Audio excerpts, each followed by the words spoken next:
Sir मैं ये जानना चाहता हूँ आपसे कि मुंबई का मार्केट तो बहुत वास्ट मार्केट है और बहुत बड़ा मार्केट है। वहाँ पर 1 BHK 2 BHK भी लेना बड़ा मुश्किल काम है बहुत सारे लोगों के लिए। जो इतने बड़ी बड़ी ट्रांजैक्शंस होती हैं, 200 करोड़, 300 करोड़, 400 करोड़, उसके पीछे सेलिंग स्किल क्या होती है? मैं अपने ऑडियंस के लिए थोड़ा जानना चाहता हूँ। ऑल्दो मैं रियल एस्टेट का बहुत प्रोग्राम करता हूँ, तो मैं सिखाता हूँ उन्हें how to sell real estate.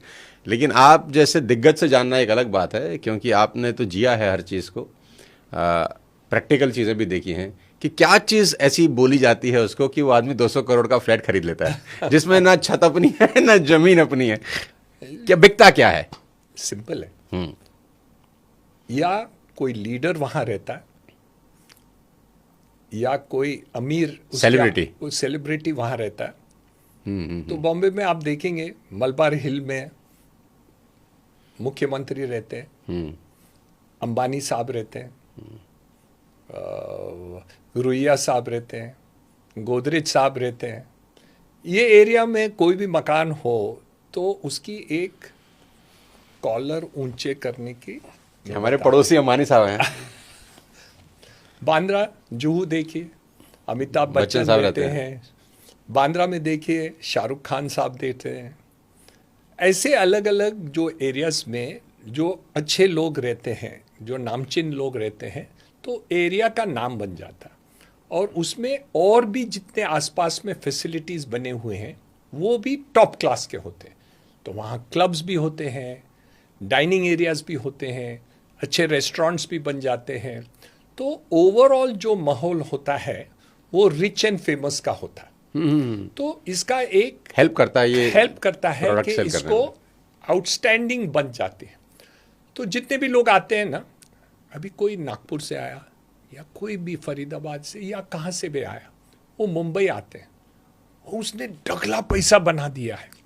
तो वो क्या बोलेंगे, अमिताभ बच्चन के घर के बगल में मेरा मकान है। वाह वाह वाह। तो वो फिर भाव नहीं पूछते, कॉस्ट नेग्लिजिबल हो जाता है। इट इज ईगो, जो ईगो रहती है कि मैं उनके मकान के बगल में रहता हूँ, या शाहरुख खान के बगल के मकान में रहता हूँ, या मुकेश अंबानी साहब के घर के बगल में रहता हूँ।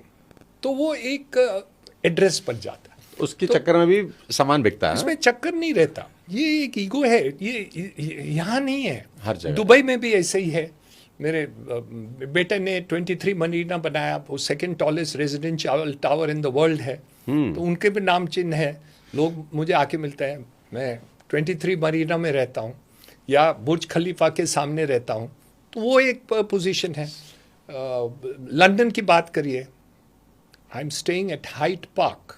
वहाँ सेफ्टी नहीं है हाइट पार्क में आपको चलने की, आपकी ज्वेलरी भी चोरी बहुत होती है। लेकिन हाइट पार्क में जितने भी हैं, एलन मित्तल साहब रहते हैं, स्वराज पाल साहब रहते हैं, ये साहब रहते हैं। तो वहाँ पूरे विश्व के काफ़ी एमिरेट्स के जो अरब है उनके सब मकान वहाँ हैं। तो वो नामचीन जगह है। चोरी बहुत होती है, लेकिन वो नामचीन जगह इतनी है कि लोग वहाँ 100 गुना ज्यादा पैसे देते हैं। बगल में आप लेंगे तो 1/10 1/20 के भाव में आपको मकान मिल जाए, लेकिन उस एरिया में आपको 10 गुना से ज्यादा तो सेलिब्रिटी बिकता है। सेलिब्रिटी बिकता है, पावरफुल पीपल जो होते हैं वहाँ होता है। बकिंगहैम पैलेस के नजदीक हमारा मकान तो है। बच्चन साहब का जो अभी ये मकान है मुंबई वाला, क्या कॉस्ट है इसका? मुझे नहीं पता, पर आइडिया थोड़ा सा। 300-400 करोड़ रुपया मिनिमम होना 300-400 करोड़ रुपया वैल्यू तो गिना जाता है ना।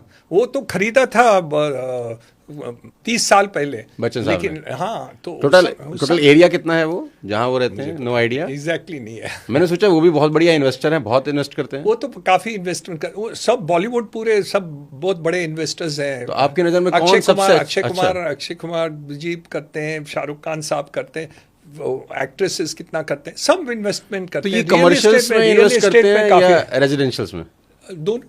दोनों में करते हैं। रेजिडेंशियल में ज़्यादा करते हैं, लेकिन कमर्शियल में भी करते हैं। तो रेजिडेंशियल में इन्वेस्ट करने के पीछे आरओआई रीजन है, रेंटल इनकम? ऐसे नहीं है, rental income is only transitory. उनकी अल्टीमेट ऑब्जेक्टिव कैपिटल अप्रिसिएशन रहती है।